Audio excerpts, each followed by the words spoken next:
Judson Hill, that's a really cool intro for this Tuesday morning. Thanks for being here. Appreciate you having me.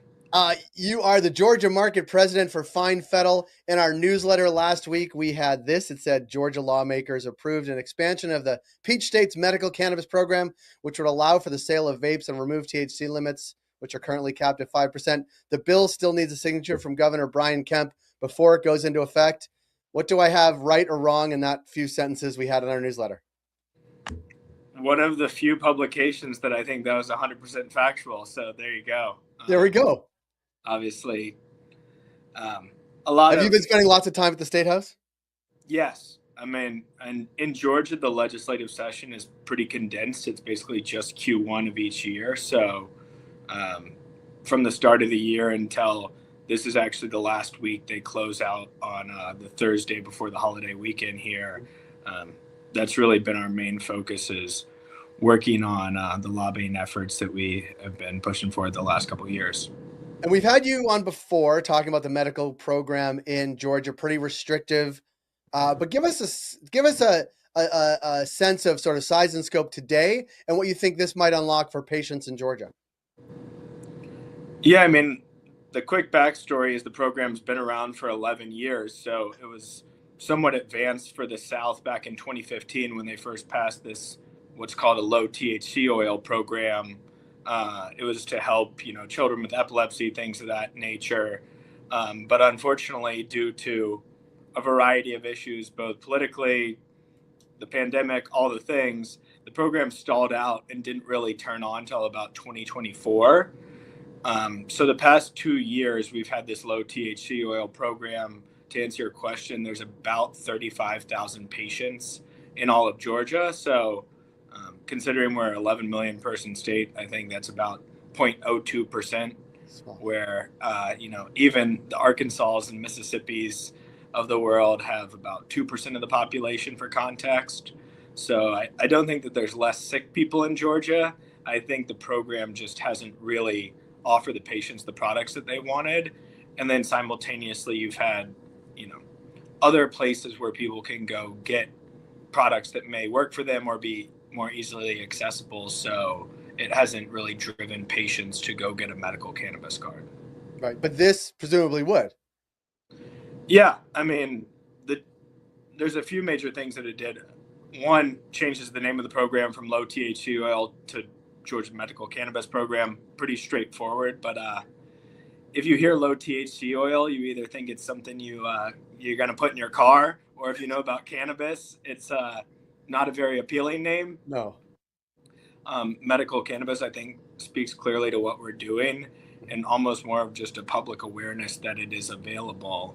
The second aspect is it removes the low THC oil component in general, which was you had to have a 5% THC oil or lower ingredient in your product. And I mean, the interesting thing there is the oil that you put in doesn't even control the final dosage of the medicine. Right. So it wasn't even actually accomplishing the goal, but it just sounded nice to what they were looking to do.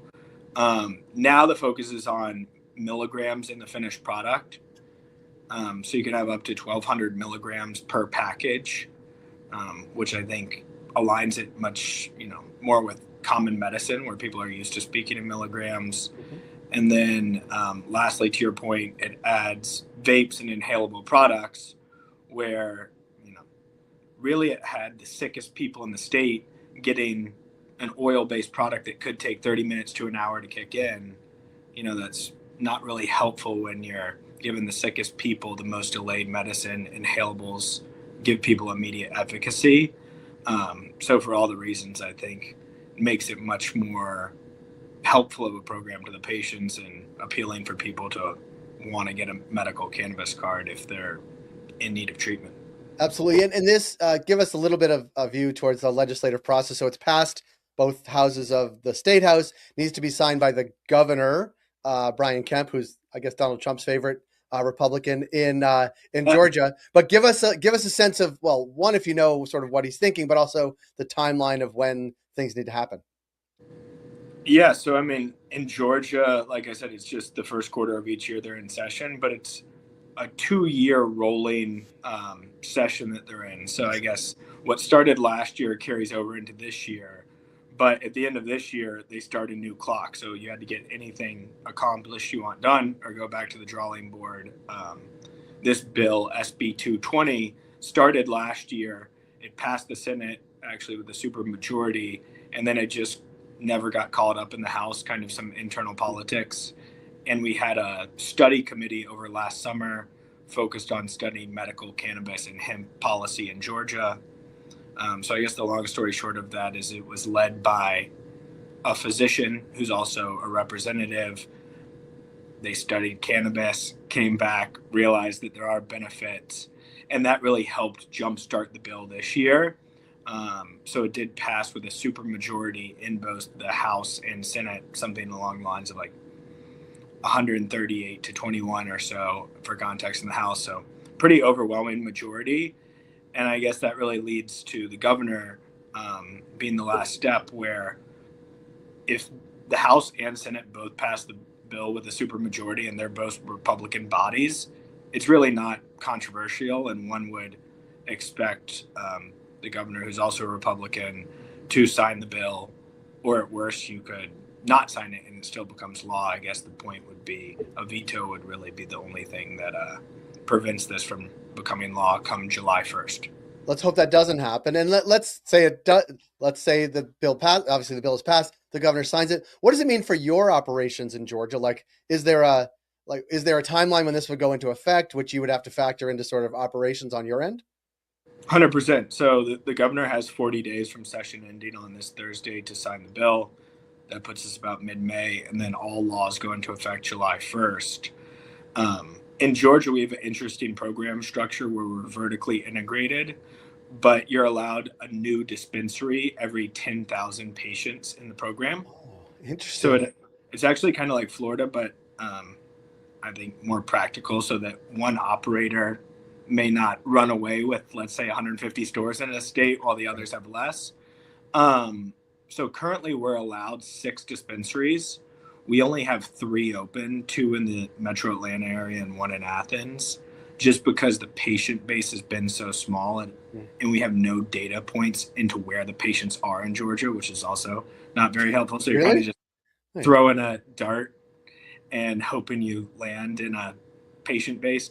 So anyways, we have 3 stores. I guess to answer your question, we plan to immediately open 3 more to get us at our 6 that we're allowed. Mm-hmm. And then as new patients come in, every 10,000, we'd be opening more. So it's really about expanding our retail footprint so that we can offer Georgians better coverage. As you know, being familiar with Georgia, I mean, it's a big state from a geographical perspective. So to only have a few stores and have really sick people, you know, you're making these people drive hours for access. And I think that's a big benefit of what we've done here. It is interesting to hear. I mean, Georgia's a big state geographically, with some population centers but also to having this conversation about what's happening in Georgia versus a conversation we had last week about what's happening in California, where it's like there's just weed everywhere, and that's not the problem, but that is something they're trying to figure out. There's like the country is so vast. It strikes me over the course of a week that we're having both of these conversations, but it also strikes me that Florida has a huge medical program, and it's right on the border of Georgia. Virginia, not on the border of Georgia, but it's coming at it from both ends, right? Like there's more pressure on southern states to do something. Does that factor in, or has that factored into the conversation in Georgia, or is it fairly insular among sort of lawmakers to say, I don't care what's happening in Florida, don't care what's happening in Alabama, don't care what's happening anywhere. I just care what's happening, 5 blocks from the State House? I mean, it's a great question. I guess it depends on the person and the state. You mentioned what's going on in California, and anyone around here will probably say, let's do the exact opposite. Right. That's fair. Fair. And I mean, I spent my whole adult life living in California, got started in the career there. So no offense, but I think that's just the political nature of it, regardless of the topic. And then also to your point, I mean, personally, I think every state has its own issues. Like California has a number, not the point of this conversation to get into, but yeah, just like how readily available it is, and not wanting our state to frankly turn into something like that Right. is a big context of the conversation, where it's like, they believe now that there is medical benefit. Like, we're kind of at square one. Like, Like, yes, let's there's lean into that. Yeah. let's and I mean, my opinions have evolved over the course of time through the different markets that I've worked in as well, where like, yeah, the more that we work with patients, and the people in the Georgia program right now really do use this, veterans with PTSD, people with end stage cancer. It's pretty meaningful work. So I think it's cool to see acknowledgement of that, while trying to keep the controls to make sure, frankly, that it doesn't go into an adult use market, is kind of where the state legislator's at, and like, how do you balance that? But then I guess to your point, like Florida, again, kind of quasi southern state. Some people may say, okay, we like what Florida. Some people would be like, oh, that's Florida. They're going to do what they do. Their own thing. Yeah. It's So like yeah, I mean, someone was saying, my brother lives in South Florida. He said Florida is the only state, the further you go north, the further you go south. Right? exactly. That's right. That's Yeah. fair. Can I ask you a question? Not well related, obviously, because we're talking about THC. But what is the status of THC beverages or hemp-derived THC beverages outside of sort of the dispensary channel? Obviously, like we talked to folks in South Carolina. It's big there. We've talked to folks, in Kentucky. Like what is the status there, and how pervasive, and how what are the rules governing it? Or is that sort of we're totally off topic, and I should mind my own business? No, I mean, obviously separate from our Right. program, but I mean, related for a variety of reasons. I think, to answer your question, I'm biased as a Georgian, but Georgia was ahead of the curve, where they put regulations in 2 years ago for hemp. So part of, I think, why there's this pending federal hemp ban is the states like the Carolinas that had no rules. And I think most anyone with much logic would say you should have at least 21 on up, maybe Right. some milligram cap, some products not allowed, call it THCA or weed from California, whatever you want to call that. So, yeah, I guess Georgia got rid of the THCA 2 years ago. There is no smokable hemp flower for sale. It limited the milligrams. It put a 21 and up age gate on it. It made sure that you had to have COAs, etc. So obviously, it didn't totally cure the problem. I mean, there's smoke shops and gas stations selling who knows what. And I think, to answer your question, there's legislation still focused on that, because I think this federal ban has really put a spotlight on it for each state of do something, do more, what have you. So there are bills moving that may further tighten it, focus on synthetics and things like that. The beverages, to answer your question, they're legal in Georgia with a 10 milligram cap, 21 and up. So personally, I think that is a reasonable place to be. And you have folks now like the big beer distributors, distributing these THC drinks. So it kind of normalizes it. They're on trucks with Budweiser and Bud Light, going to grocery stores, C-stores.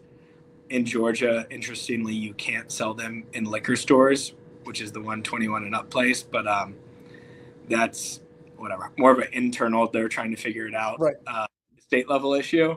But it's But yeah, interesting. It's become part of the consumer's journey. I mean, not a cannabis journey per se, but really as sort of a lifestyle, along yeah. the lines of alcohol. And I mean, I think, frankly, it normalizes cannabis, and I mean, is good for the industry as a whole. I personally don't drink alcohol. I think it's a healthier alternative, and we're able to actually, in Georgia, it's interesting. Also, to the hemp regulations, there's licensing. So you have to have a hemp retail license, they call it, where any C-store or smoke shop or anyone can get it. But at least it has a record of who they are. So we're able to get one as a dispensary. And so we sell the hemp beverages as well, which is unique, because then you could sell them to anyone who's over 21 versus requiring them to have a medical card. And obviously, we're not producing beverages within our medical program. So it is, definitely connected, and kind of plays a part. Like, in all states, there's dynamics going on between the regulated operators and hemp for better or worse depending on everyone's opinion. Fair enough. No, this has been super helpful. And Judson, hopefully we can continue to follow what's happening. The 40 days count starts on Thursday, so it'll be a little bit like Lent after Easter, I guess.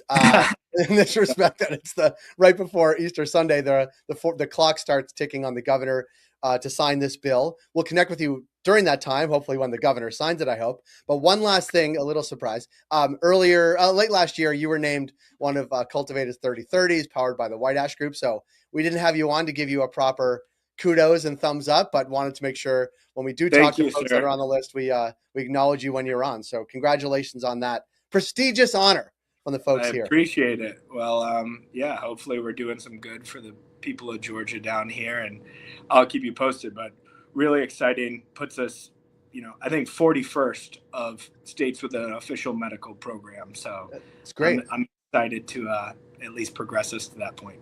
Yeah, no, it's been good to connect with you, and thank you for connecting this morning. And as soon as we posted that about what was happening in Georgia, I wanted to make sure we had you on. So thanks for making time, and keep fighting the good fight. Yes, sir. Appreciate it. Thanks, Judson. We'll talk to you soon.